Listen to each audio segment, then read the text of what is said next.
Eu queria compartilhar uma palavra que está lá no livro de Tito, uma palavra bem pertinente ao que nós estamos realizando aqui hoje, com muita importância, né?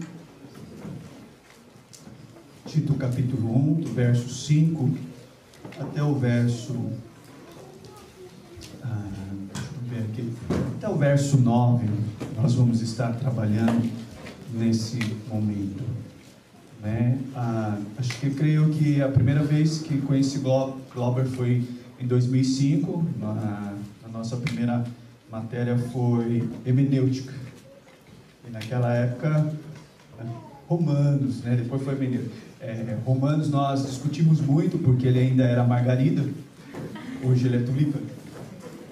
É apenas brincadeira, não desmerecendo o outro lado da teologia, mas nós tivemos esse choque, mas graças a Deus ele cada vez mais estudando, sempre foi um aluno muito estudioso, sempre se destacando, né? E isso eu tenho que fazer em consideração, como diz a Bíblia, dar honra a quem merece honra, né? E ele sempre foi um ótimo aluno, e creio que agora aqui, caminhando com os amados, ele foi percebendo o seu chamado, e isso que é o mais importante. Tito capítulo 1, verso 5, acompanha aí na sua Bíblia a leitura e deixa ela aberta, nós vamos estar expondo esse texto aqui nessa noite. Amém? Todos os amados já encontraram?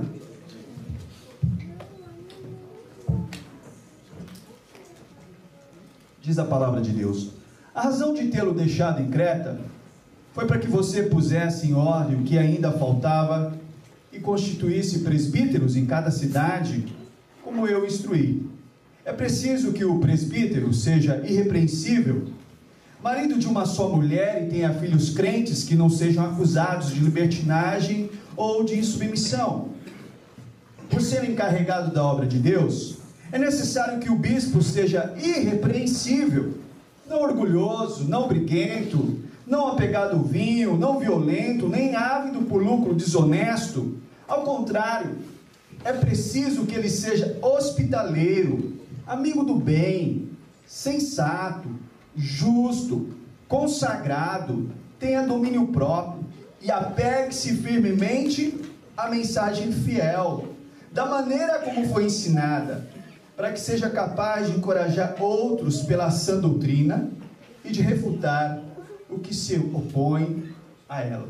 Convido você, meu irmão, minha irmã, a nós abaixarmos nossa fronte, fecharmos nossos olhos e vamos orar. Querido Deus e Pai, graças te damos, Senhor, por esse momento tão ímpar, tão particular na vida do nosso querido Glauber, e por estarmos aqui participando junto com ele, Senhor, e com essa amada igreja, Pai.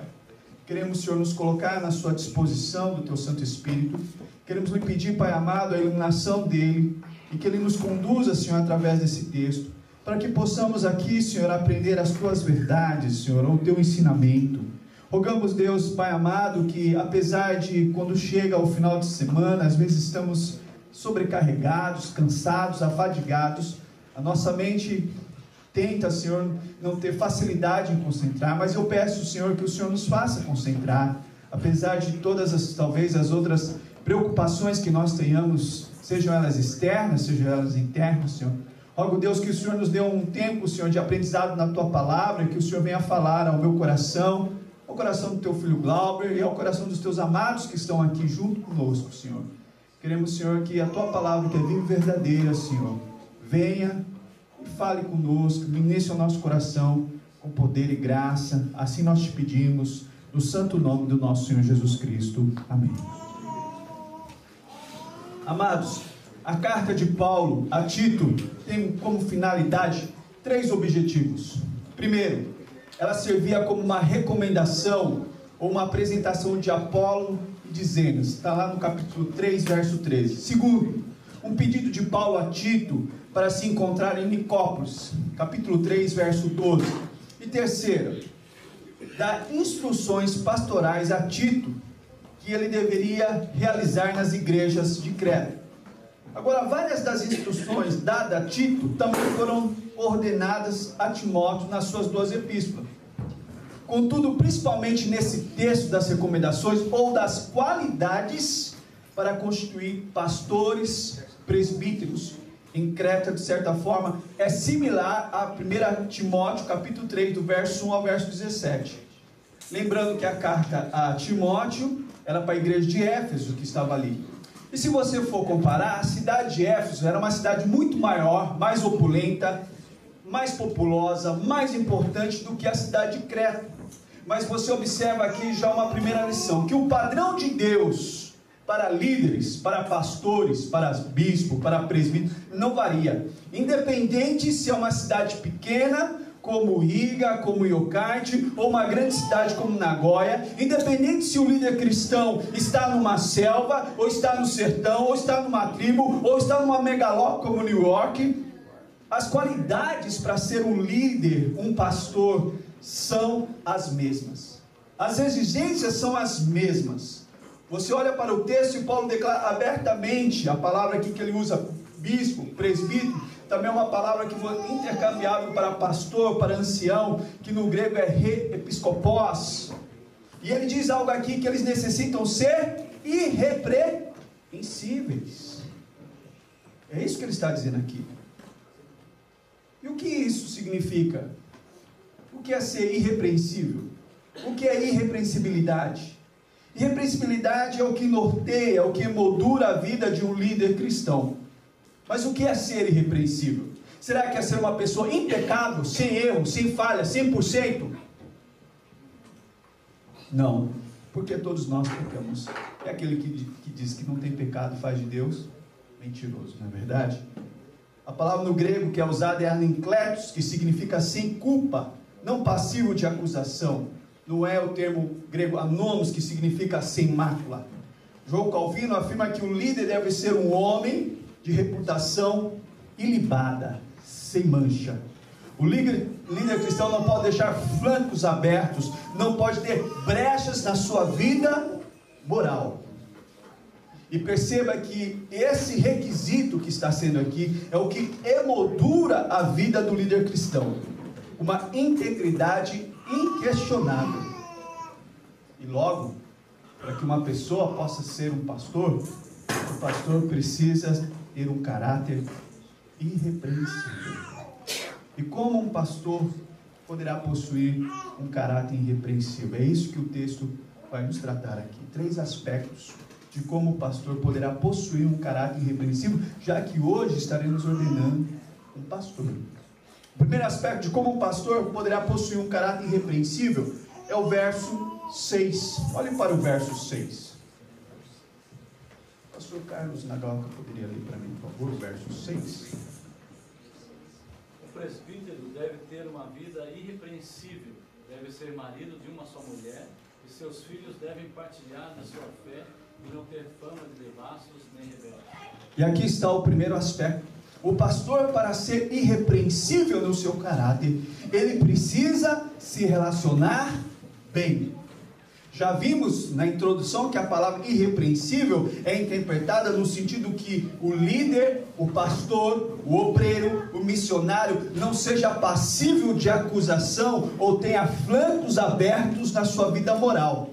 E a primeira qualidade que o apóstolo Paulo pede para que Tito observe antes de constituir um presbítero, um bispo, um pastor, um ancião, que ele seja marido de uma só mulher. Eu acho que é muito pertinente isso no nosso tempo, né? Porque nós estamos na famosa onda cor-de-rosa agora, né?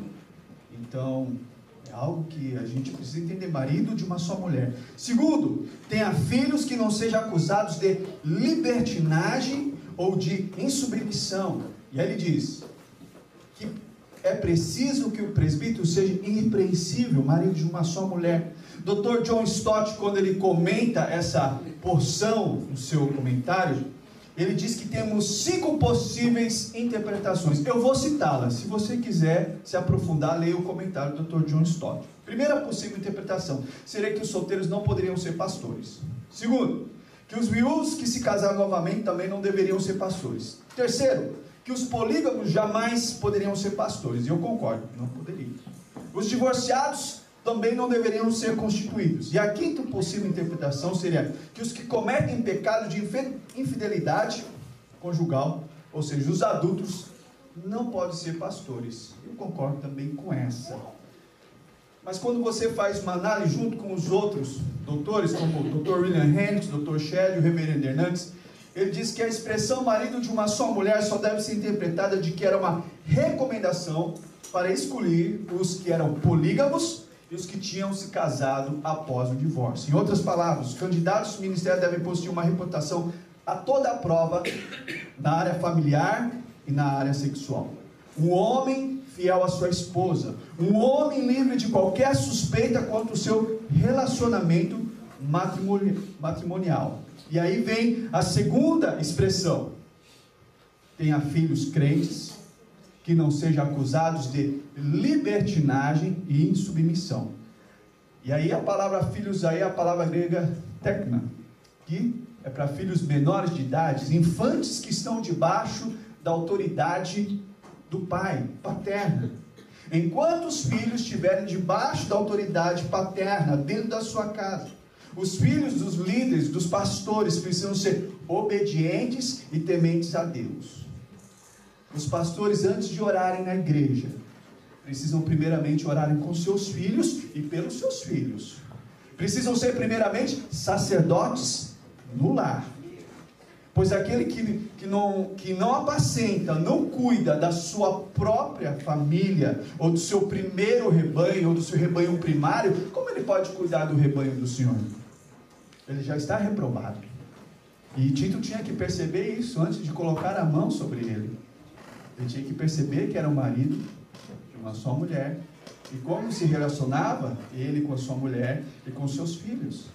A palavra que ele usa aqui, a libertinagem, a sorte, é uma palavra para aquela pessoa incapaz de guardar dinheiro, que desperdiça os seus bens. Ou seja, se o vocacionado ao ministério, ou o futuro pastor, ele não sabe administrar os seus recursos, ele não pode.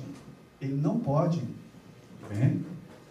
E aí junto com os filhos, e aqui coloca-se junto com os filhos. Ou seja, se os pastores têm filhos esbanjadores, gastões, que ostentam, que não sabem administrar o seu dinheiro também. E o que nos chama a atenção aqui é isso, que para se constituir um pastor, ele precisa se relacionar bem com o seu cônjuge, e não só com o seu cônjuge, com a sua esposa, mas com seus filhos.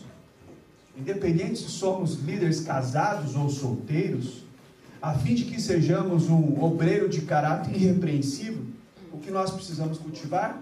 Bons relacionamentos. Certamente que os casados precisam ter um relacionamento aprazível, deleitável, bom, com seu cônjuge, com seus filhos.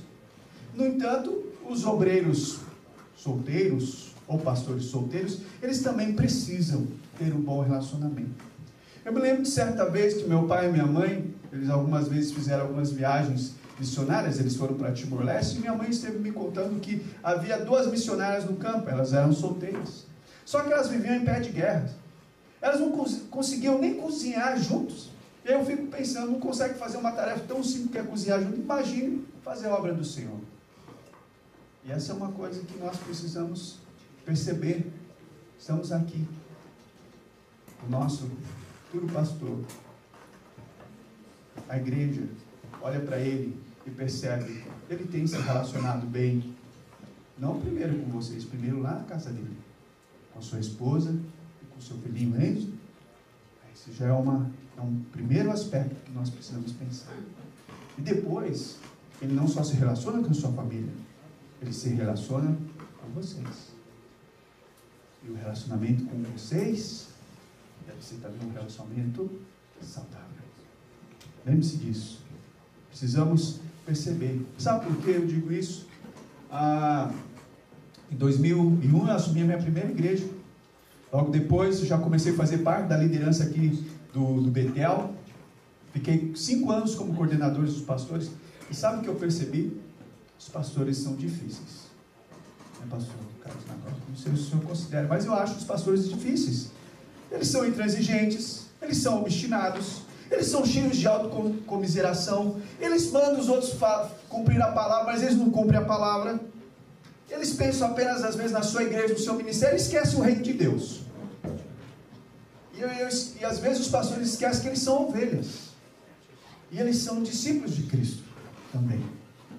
Ou seja, nós precisamos saber ouvir, dialogar, comunicar, se relacionar com os nossos líderes, com os nossos liderados, com nossa esposa, com os nossos filhos. Como nós queremos alcançar o mundo se nós não sabemos nos relacionar com as nossas esposas, com os nossos filhos, com os nossos irmãos em Cristo, com os nossos líderes ou com os nossos liderados? Para se possuir um caráter irrepreensível, já que é um requisito para que seja pastor, é necessário, primeiro, se relacionar.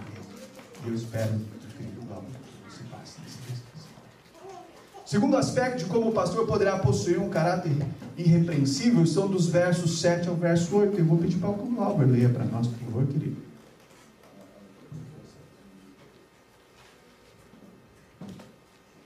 O bispo administra a casa de Deus e, portanto, deve ter uma vida irrepreensível. Não deve ser arrogante nem briguento. Não deve beber vinho em excesso, nem ser violento, nem buscar lucro desonesto. Em vez disso, deve ser hospitaleiro e amar o bem. Deve viver sabiamente, ser justo e ter uma vida de devoção e disciplina. O pastor, para que possua um caráter irrepreensível, é necessário que ele seja autocrítico. Paulo emprega aqui 11 termos, 5 negativos, 6 positivos, para descrever a irrepreensibilidade de um líder, de um pastor na sua conduta, ou melhor, na sua vida prática. No ano de 2003, 2015, nós tivemos o Dr. Heber Campos, os amados conhecem, ele esteve lecionando no nosso curso de capacitação de líderes e também pregando nas nossas igrejas lá em Eucrate. E algo que me chamou no seu ensinamento é que ele disse assim: primeiro Deus ensina o não. Não pode isso, não pode aquilo, não pode. A gente faz isso com os nossos filhos, não pode, não pode. E depois Deus fala o sim. É uma das melhores maneiras didáticas para se fazer. Êxodo 20 começa assim, se você lembrar: não terás outro Deus, não farás para ti ídolo algum, não te prostrará a outros deuses. E aqui é a mesma didática, se você perceber, é não orgulhoso, não briguento, não apegado ao vinho, não violento, nem ávido por lucro desonesto, não orgulhoso, não teimoso, não obstinado e não arrogante. E aqui começa: não teimoso, não obstinado, não arrogante. A liderança sempre traz junto com ela poder, prestígio e honra. E às vezes os líderes, os pastores, são tentados a fazer mau uso dessa condição. Às vezes são soberbos, às vezes não aceitam crítica, às vezes não aceitam conselho. São autocráticos, se impõem demais, por serem orgulhosos, só pensam em si mesmo, no seu bem, desconsiderando os direitos, os sentimentos e interesses das outras pessoas. Não briguento, não irascíveis. No grego nós temos 2 palavras para irascível: thumos e orge. Thumos é a ira que surge rapidamente. Aquela pessoa que, mal você falou, ela já está irada. Essa é a expressão thumos. E orge é aquela ira crônica, sabe? Aquela ira que você acalenta e guarda no seu peito, e você não cessa de arder de raiva por aquela pessoa. E o pastor não pode explodir rapidamente, como também o pastor não pode guardar mágoas e raiva de nenhuma das suas ovelhas. Algo que a gente precisa entender, não é, Glauber? É que as pessoas são falhas. Elas são falhas. Por mais que a gente invista tempo, ensino, comunhão, as pessoas vão falhar. E algo que o pastor precisa aprender é isso. As pessoas vão falhar e nós não podemos ficar guardando essas coisas. Eu me lembro que a minha diretora no seminário falava assim: é mais fácil lidar com o boi do que com as pessoas.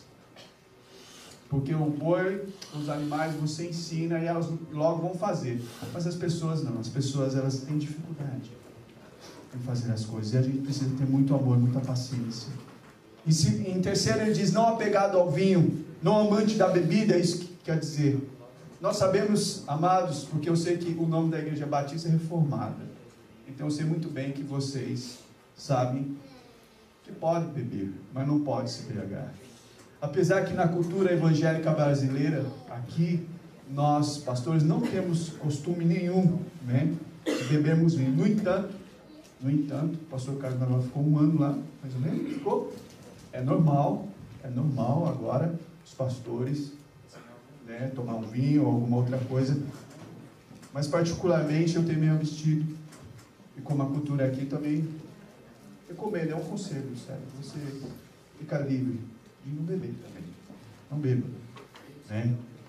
Aí ele diz, não violento.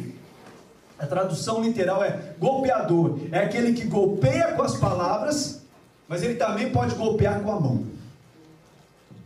E ele diz, não violento.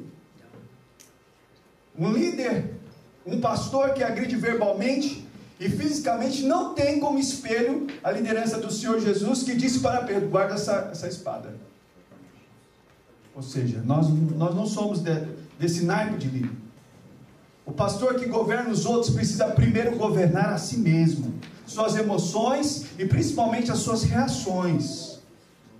O reverendo Hernandes fala muito sobre isso. E aí ele vem, nem ávido por lucro desonesto. A ênfase nessa expressão não é tanto a prática desonesta, mas a cobiça pelo lucro, a cobiça pelo dinheiro. E aqui é certo e é correto nós temos a nossa prebenda pastoral ou a nossa manutenção missionária, sim. O que é incorreto? O que é incorreto que acontece hoje é explorar o rebanho, é ter o amor pelo dinheiro, é fazer de tudo para espoliar as ovelhas. Nós devemos lembrar que nós estamos na obra do Senhor Jesus Cristo, não por amor ao dinheiro, mas por amor a Cristo. E aí ele diz os pontos positivos. É preciso que ele seja hospitaleiro, amigo do bem, sensato, justo, consagrado e tenha domínio próprio. Primeiro, ele diz que nós precisamos ser hospitaleiro. E aqui, naquela época, nós precisamos entender que não tinha uma rede de hotéis como hoje há. Naquela época, o pastor, o líder, ele precisava receber as pessoas na sua casa, fazia parte, né? Mas é bom, é sempre bom, né? Temos um líder, um pastor que sempre está recebendo as pessoas, não só para elas dormirem, mas receberem para elas estarem juntos, para termos comunhão. E aí ele vem no segundo aspecto positivo, que é amigo do bem. E Paulo aqui nos chama para sermos amigo das boas pessoas e das boas ações. É olharmos para o que há de melhor nas pessoas. Entende? Olhar para o que há de melhor nas pessoas. Sabe por quê? Nós temos a facilidade de olhar os defeitos. E Paulo nos chama para olhar o que há de melhor. Não é ter o prazer de falar os defeitos, mas sim exaltar as suas qualidades. E aí terceiro, ele diz sensato. É um homem que controla os seus desejos e suas emoções, que não se coloca acima da lei e da razão, o qual tem uma vida disciplinada. E para o grego, esta era uma das maiores virtudes, era um homem sensato. Era um homem que tem uma vida disciplinada. E aí ele vem de justo e piedoso. O pastor justo, o líder justo, é aquele que cumpre o seu dever com o próximo. E piedoso, santo, consagrado, é aquele que cumpre o seu dever para com Deus. Justo, ele cumpre o seu dever com o próximo. Piedoso, ele cumpre o seu dever para com Deus. E por último, domínio próprio. A palavra no original é dono de si mesmo. Um líder que não consegue dominar a si mesmo, como ele pode querer exercer autoridade, governo, domínio sobre as outras pessoas? Ele precisa dominar a si mesmo. Ele precisa ter autocontrole de si. Percebam, meus queridos, que Paulo nos trouxe 5 termos negativos e 6 positivos. E isso descreve a conduta prática do pastor, do vocacionado, do líder. De qualquer líder também dentro da igreja. E aí a gente tem que parar, e nós temos que pensar e temos que refletir. Nós sabemos que o nosso caráter está sendo moldado pelo Senhor. Na teologia nós chamamos processo, santidade progressiva. A cada dia temos que procurar ter um caráter semelhante ao do nosso Senhor Jesus Cristo. E aí nós nos colocamos diante da exposição do texto, e aí, tanto eu, como os meus amados colegas pastores aqui, como vocês também, porque nós temos vários líderes de família aqui, cada um aqui é sacerdote da sua família, amém? Nós precisamos ser bem sinceros e autocríticos, não é olhar ao lado, é olhar para si, e nós perguntarmos, será que meu caráter está sendo preenchido por essas qualidades? Ele começa dizendo que não seja orgulhoso, não briguento, não apegado ao vinho, não violento, não ávido por lucro desonesto. E aí ele começa a dizer hospitaleiro, amigo do bem, sensato, justo, consagrado ou piedoso e tenha domínio próprio. Como tem sido a nossa prática cristã? Como tem sido a nossa ação e nossa reação? Eu estava pensando durante a exposição desse texto, na minha casa, trabalhando, lendo o texto, orando. Eu fiquei pensando, mas não é fácil realmente ser pastor, não é fácil ser líder. Como que a gente pode pregar uma mensagem nesse sentido? Né? A gente tem que fazer uma análise de si mesmo. E aí eu lembrei de um livro que tem Pregação e Pregadores, do Dr. Martin Lloyd Jones. E o Dr. Martin Lloyd Jones diz assim, que nunca um pregador está 100%. Ele não pode ser 100%. Porque ao mesmo tempo ele prega para si mesmo, mas ele prega para aqueles que estão ouvindo. Ou seja, que a análise é feita tanto para mim como para os amados. Nós precisamos olhar para essas qualidades e nós devemos buscar e desenvolver. Não só olhar para o Glauber e ver, será que ele é não briguento? Será que ele não tem amor ao lucro desonesto? Será que ele é hospitaleiro? Será que ele é piedoso? Não, nós precisamos fazer isso conosco mesmo. Ou seja, porque como diz Albert Einstein, é mais fácil olhar para fora do que olhar para si mesmo. Ou como o próprio Senhor Jesus Cristo diz no Sermão do Monte, deixe-me tirar o cisco do seu olho, ou dar uma viga no seu. É necessário que primeiro nós olhemos para si mesmo. É lógico que hoje nós estamos num momento único, ímpar, particular para o nosso querido irmão Glauber, que será ordenado, e essas características precisam pelo menos estar aí presentes na sua vida, mas isso aqui também precisa estar presente na minha vida e na vida de vocês como irmãos em Cristo Jesus. E o último aspecto de como o pastor poderá possuir um caráter irrepreensível é o verso 9. Verso 9. Meu querido irmão Anderson, poderia ler, por favor?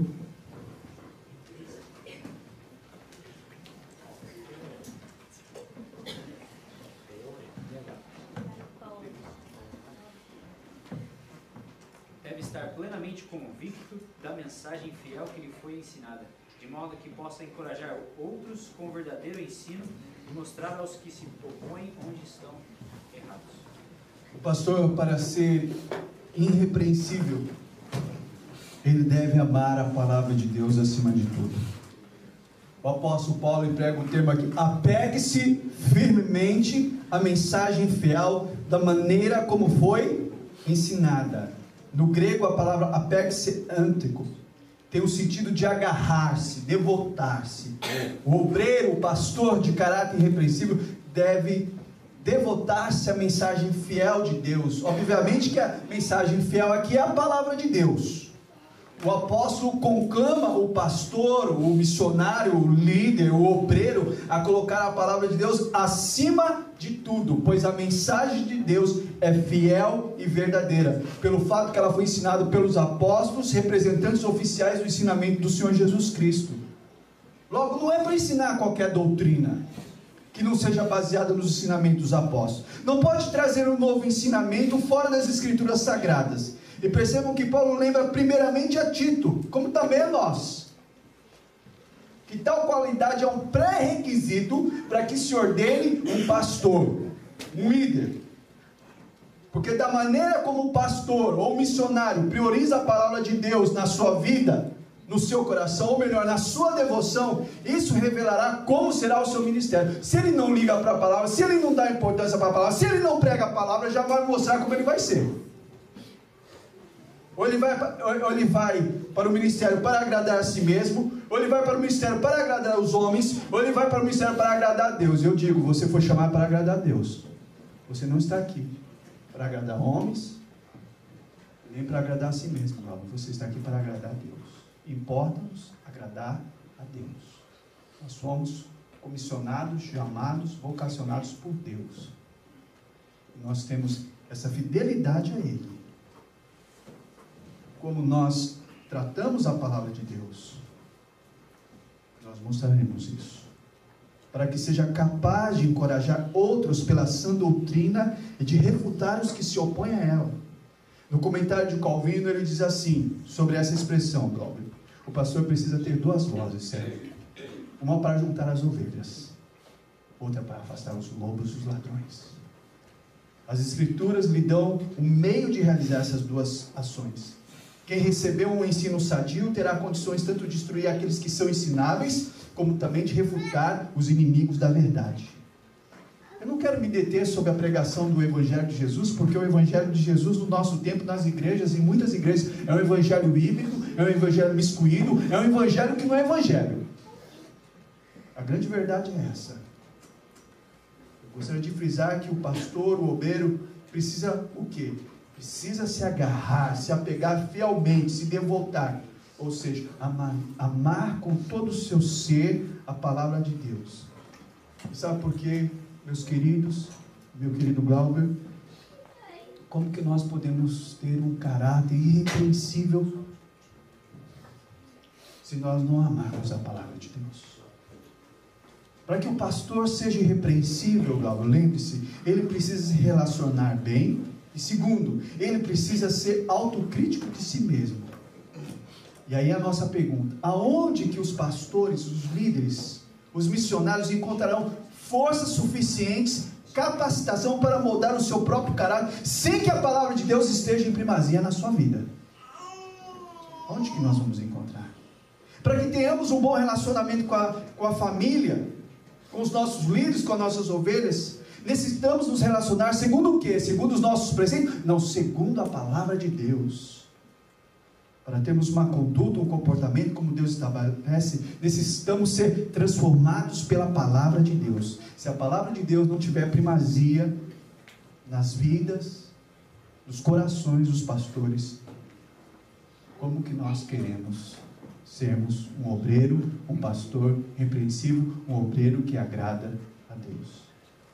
E é por isso que nós vivemos numa das maiores crises de liderança que existe no mundo.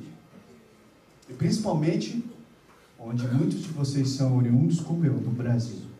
Onde que em 2010 foi feita uma pesquisa. E essa pesquisa foi as 3 classes que estão em descrédito com a população brasileira. Revista Veja 2010. Começa tudo com P. Primeiro, político. Segundo, policiais. Terceiro, pastores. Estão em descrédito, para a nossa vergonha. Porque a primazia da palavra de Deus tem se deixado.